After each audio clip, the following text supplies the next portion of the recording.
Parents, welcome to another episode of The Journey, a podcast intended to educate, equip, and entertain you as we talk about important issues facing our families. PCA is a Christ-centered, biblically based, and family-focused community of committed believers doing life together. We hope the information you hear on this podcast informs and inspires you to be a better parent. Welcome to The Journey.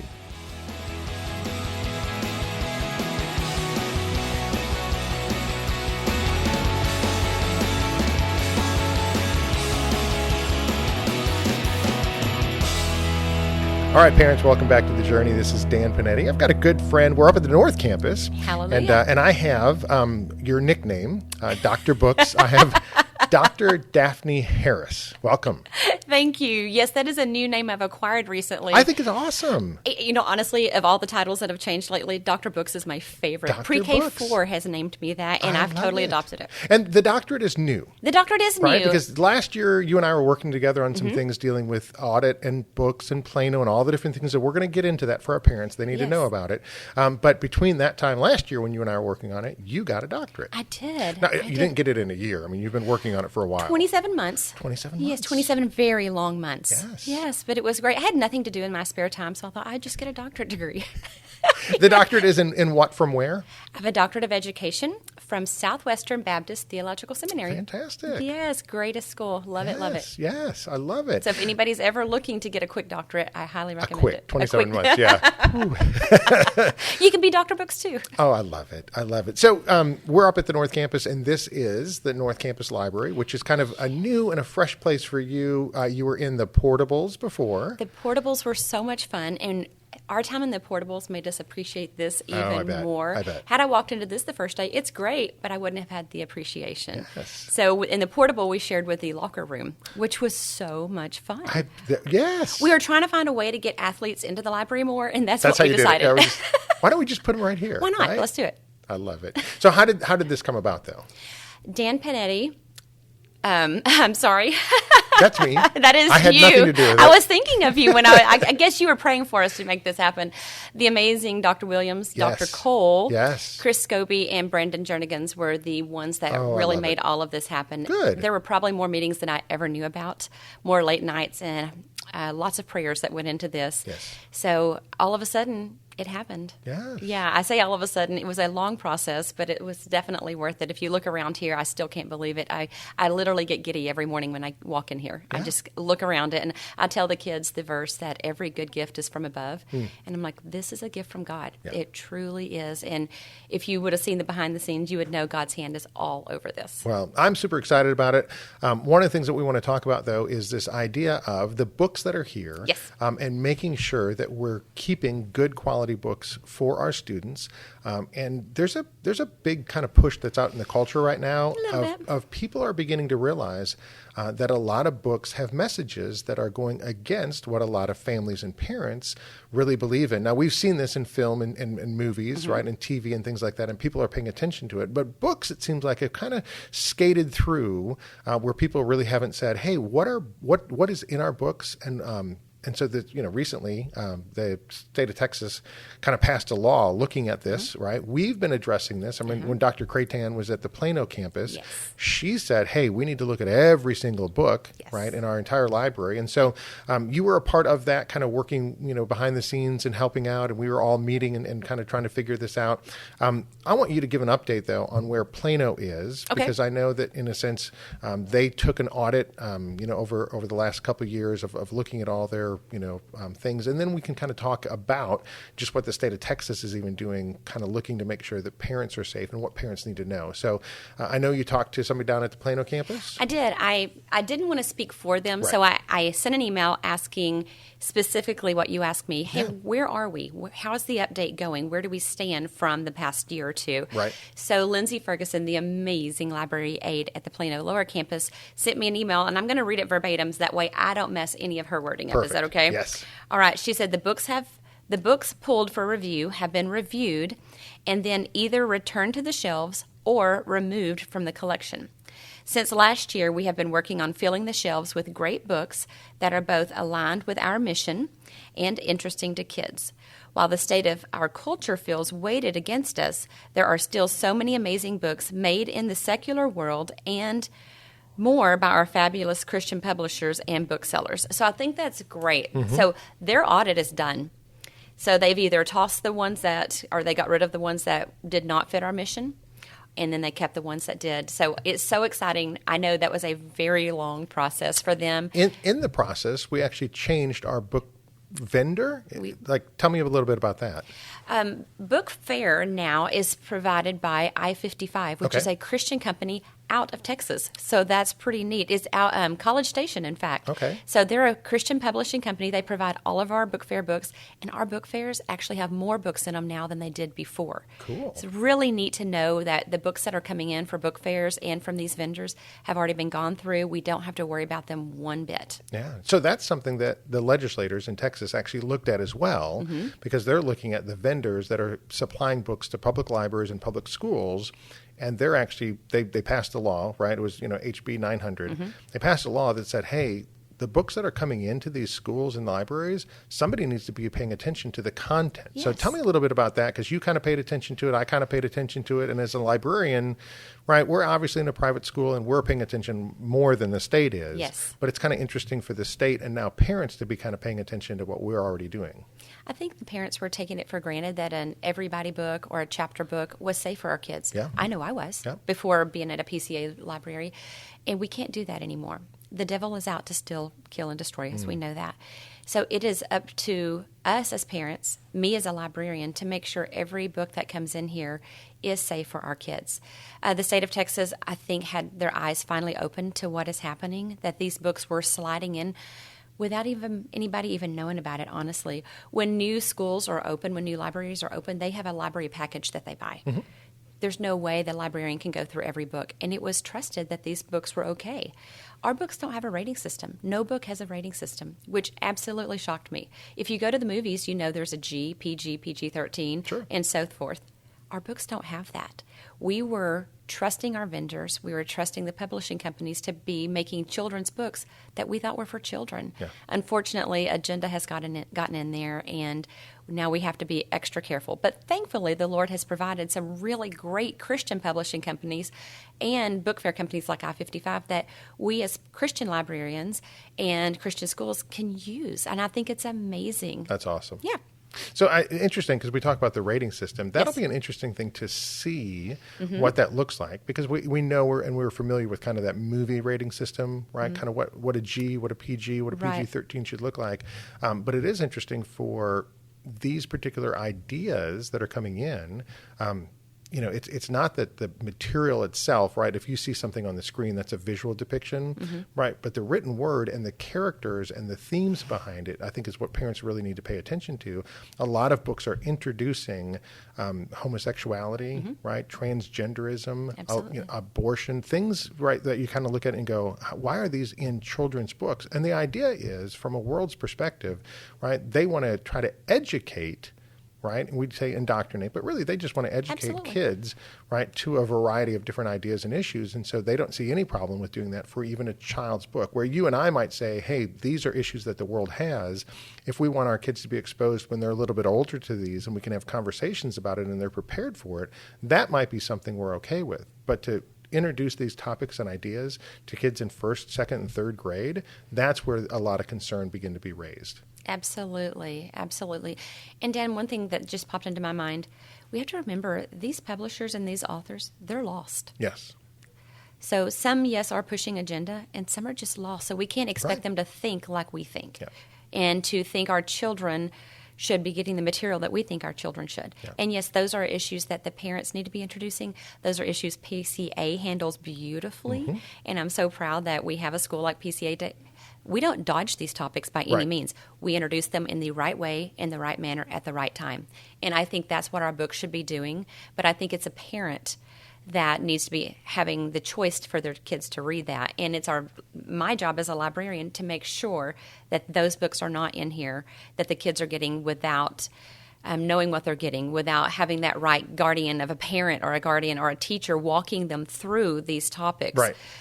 We don't live in a bubble. As PCA, we talk, we're not protecting our kids, we're training our kids. Yeah. So I think that's one of our jobs, is to make sure these books are ready to train the kids, not just protect them. Yeah, and I think the thing that you had mentioned that was so difficult is it's not just one book, a standalone book that's talking about gender and sexuality Yes. that you can pull off the shelf and you can say, look, right, this is a book that we were concerned about. But sometimes it's introducing characters in a series of books, so that as your son or daughter starts reading a series, all of a sudden, then they introduce different characters in there, and now it takes a different turn that, now that your kids are kind of like, oh, I really like this book, and they're reading that series, right? It introduces something. It's the same thing they do in television programs, and we're used to that, right? I've been watching this, for a year.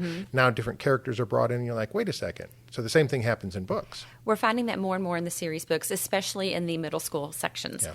It really makes us sad. This one series in particular, the first 6 were fantastic. All the kids were hooked on them. They loved it. The book 7 was introduced, and there was a gay character, just introduced a little bit. By book 12, it was a full-blown LGBTQ book, or I say book, character in the book. When the author first started writing the book, that was not there all the way through, and now the kids are hooked. And you and I, as Christians, we know we're going to stop. But the kids still want to continue reading that series. They want to see how it ends. I get that, but it's hard. So we're having to have that discussion with them. We had to pull a series last year for that reason. And the kids kept asking, where did the series go? Why did it stop? And I had to tell them why and explain.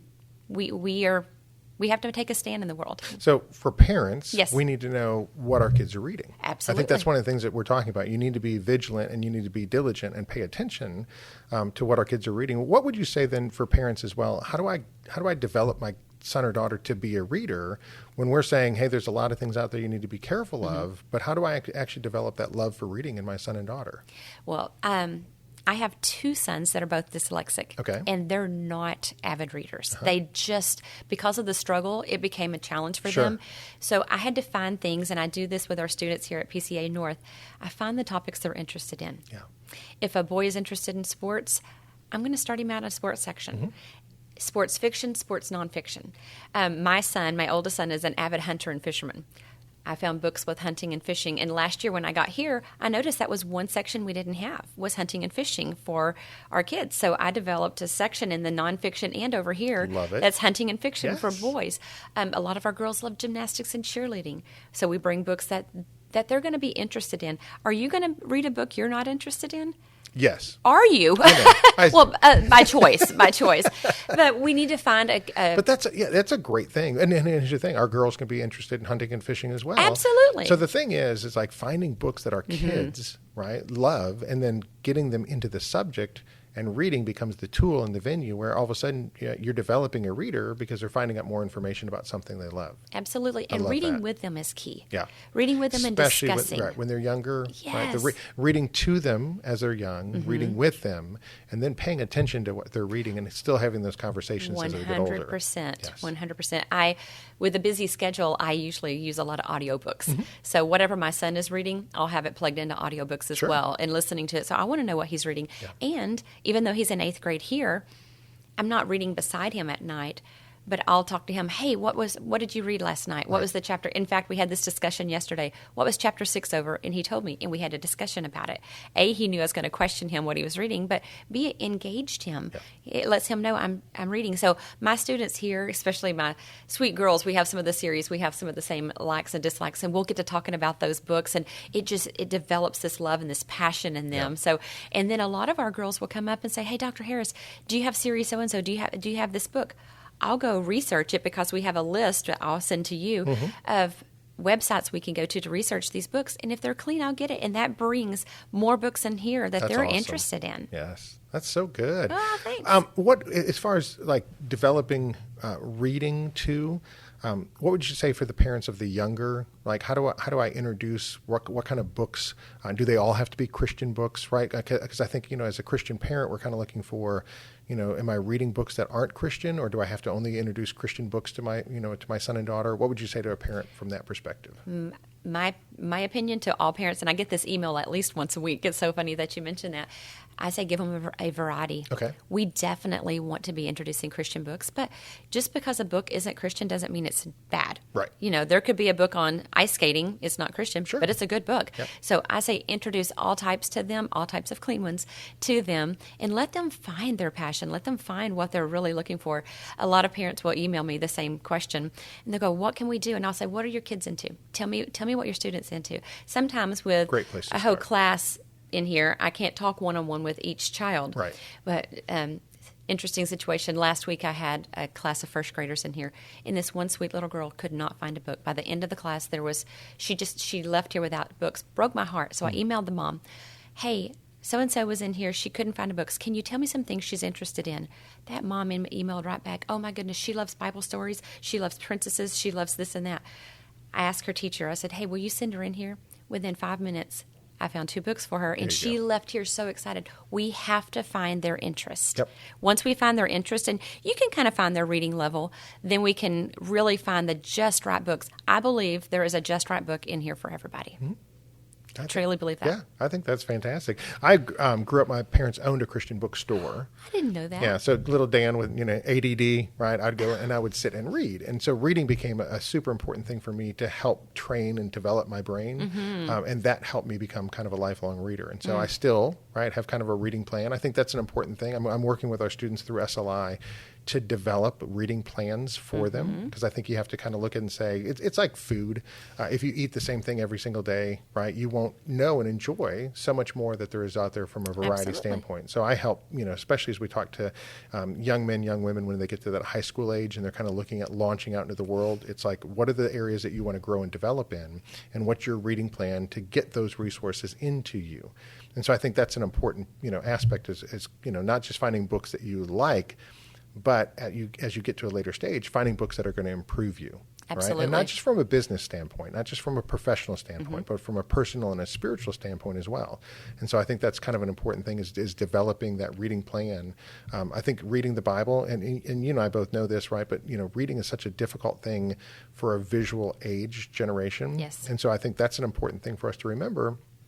Neil Postman had a great book, non-Christian, but, amusing ourselves to death when we changed from a word-based to an image-based culture, right? Now, he was talking about how the images shorten our attention span. Absolutely. Right? So we can't sit down and read, right? But what we've noticed then is, well, if I can't sit down and just read any book, I can't sit down and read the Bible either, because the Bible is a book. And so I think as a Christian parent, it's imperative for us to develop readers so that they can spend time, not just in a good book that you've got on the shelf, but in the good book. Amen. And that's going to be something that's going to take them the rest of their life. So what are the kind of fun things you're doing here at the North Campus? You mentioned there's a bunch of great things going on here. Oh, my goodness. Well, developing readers is always fun. Getting new books is always fun. Yes. Some of the ways we try to have fun in the library and get the kids really involved, we do library scavenger hunts where we'll give clues to books or authors and the kids have to go find them, and they break up in teams. We do that. Yep. We're about to do musical chairs with books. So I set up chairs in a big circle. Okay. And there's a book, different book, a book the kids normally would not pick up. Okay. They're all different genres, all different types of books on the chairs. The music plays. When the music stops, you have to stop, sit on the chair, and look at that book. Okay. And it keeps going until they've all had a taste of the books. Yeah. And at that library checkout day, they have to choose one book from the circle of chairs, and then they can choose their other one as well. It's another way of introducing new books that they normally wouldn't go to. Yeah. And we do the same way. Usually we do it in February for Valentine's Day, but this year we're having it in November as a book tasting feast. I love it. So we set up the tables with tablecloths and make it look like a nice fancy restaurant, and there's different books all on the tables, and they have to sit and taste the books, and they have to give a little review of it. And then same thing, they have to take books from those tables. So it's books that just don't get a lot of checkout time. Yeah. And that they should be. They're just missing. Our kids go for the same books. They're like us. We watch what's popular. We read what's popular, whatever is new. Yep. There's some great stuff out there that's just getting missed on the shelves. And I love to see the kids go, this is really a great book. How have I never seen this? It's so fun when they see a new, especially when they find a new series. It is so much fun. Yeah. Another thing we did last year, I did it with 3rd and 4th grade, is every time they would come in, I would read a chapter from a new series, from a new book. Yeah. So it got Boxcar Children. It got Magic Tree House.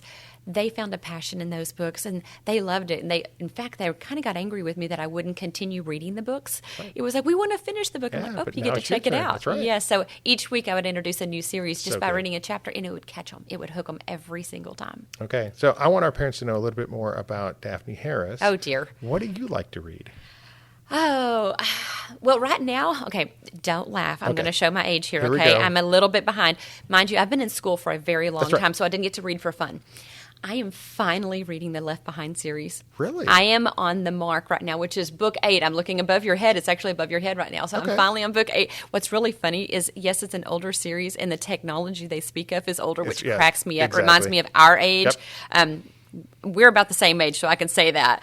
But I love Christian fiction is absolutely my favorite. Okay. I love it. Favorite, which is kind of an oxymoron, favorite Christian author? fiction. Yeah, it's kind of funny. It does not go with my current read of Tim LaHaye, which I think they're amazing. They write brilliantly.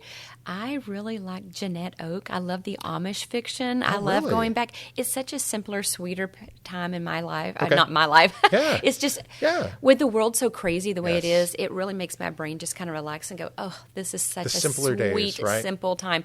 We think of them as simpler. Right? Oh, they're harder by all means. Yes, by all means. I always tell people I'm half Amish when it comes to technology, but not with makeup, of course. So, but I love the Amish fiction. I love realistic fiction as well. Okay.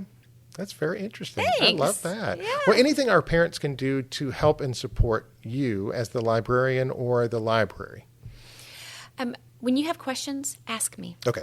I never want someone assuming anything, or even worse, I never want anyone to have a question or a concern that I could easily answer or direct them in a way. If they want to know where's some good resources, how do I know if I go to Walmart and pick up this book, how do I know if it's good or not? Good. I want to be able to give them a list of reviews, which I will send so you can put in the notes here, of good reviews, Christian book reviews on websites that they can go and check out books. Go find. I have a lot of parents ask me, do you just have a good list of books? Absolutely. I can send you at least to some websites that all of these books are good. Excellent. And you can do it by age group. I love it. You can do it by first grade, second grade, young adult. Young adult's getting a lot of press right now. Okay. I think that's really interesting. And you can go on, get this, you can go onto Instagram and type book reviewers, and you could do young adult book reviews. And there are book reviewers out there that's their whole job, is finding these books for these parents. I think it's amazing. That's awesome. Yes, you have to do a little of the research, but I've already done so much of that research, so I would love to start help with parents. you first. Start with Dr. Books first. Dr. Books. I just love that. I love that. Don't you love kids? I do. They're just the greatest. I will say this. The other thing, when we were doing the Plano audit, Yes. A lot of parents would come in and they would find a book and say, hey, did you know this was in here? And I think that's a helpful thing.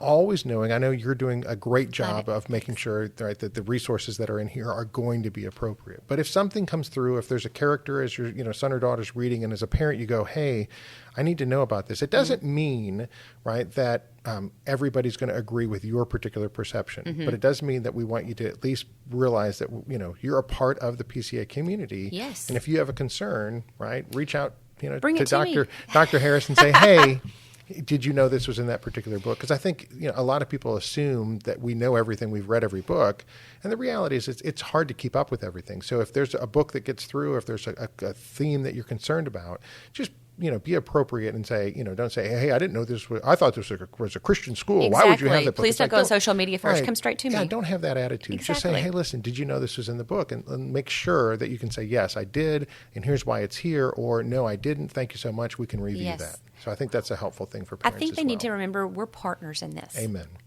And you and I are partners. Yep. The staff and the parents are partners. We're not battling each other. We're working together because as much as they love their student, we love them too. Yeah. And I look at that. These sweet students, they're my sheep that the Lord is allowing me to shepherd. I was talking to Dr. Williams last week, and I said, can you believe this is our job? It's the greatest job there is on the planet. Yeah. We get to come and love on these students, teach them Jesus all day long, and this is our job. It's amazing. We don't need to take that lightly. That's right. And we, as parents, I want them to feel a partnership with that. Yep. We're not doing it. They're not doing it. We're all doing it together. And I think when we do it together, we're going to win. God is going to win always. Awesome. And I love that. Well, Daphne, thank you for your time. Thank you for the work that you're doing. I love that you love your job. I love that you love the kids. I love that you love books, right? And the kids see that, right? Dr. Books, what a great little nickname for you. But it's just an important thing. I think our parents need to grasp that. You're an incredible resource for our parents. I pray that they would use you and appreciate you and appreciate this, the North Campus Library and the Plano Campus Library, and use it to better their students. Thanks. So. And on that note, I want to invite everyone to come see our beautiful new library. Love it. It is gorgeous.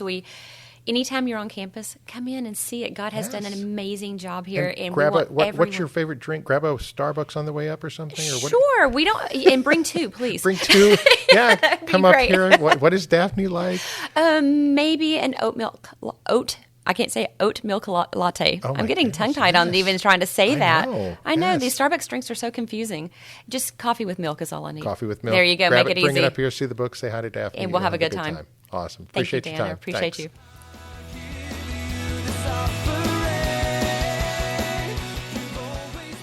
Thank you for investing the time to listen to this episode of The Journey. Please take a minute to share with friends and family who will also benefit from this valuable resource. And don't forget to rate and review this podcast on your favorite podcast app. It is truly our blessing and honor to walk with you on The Journey.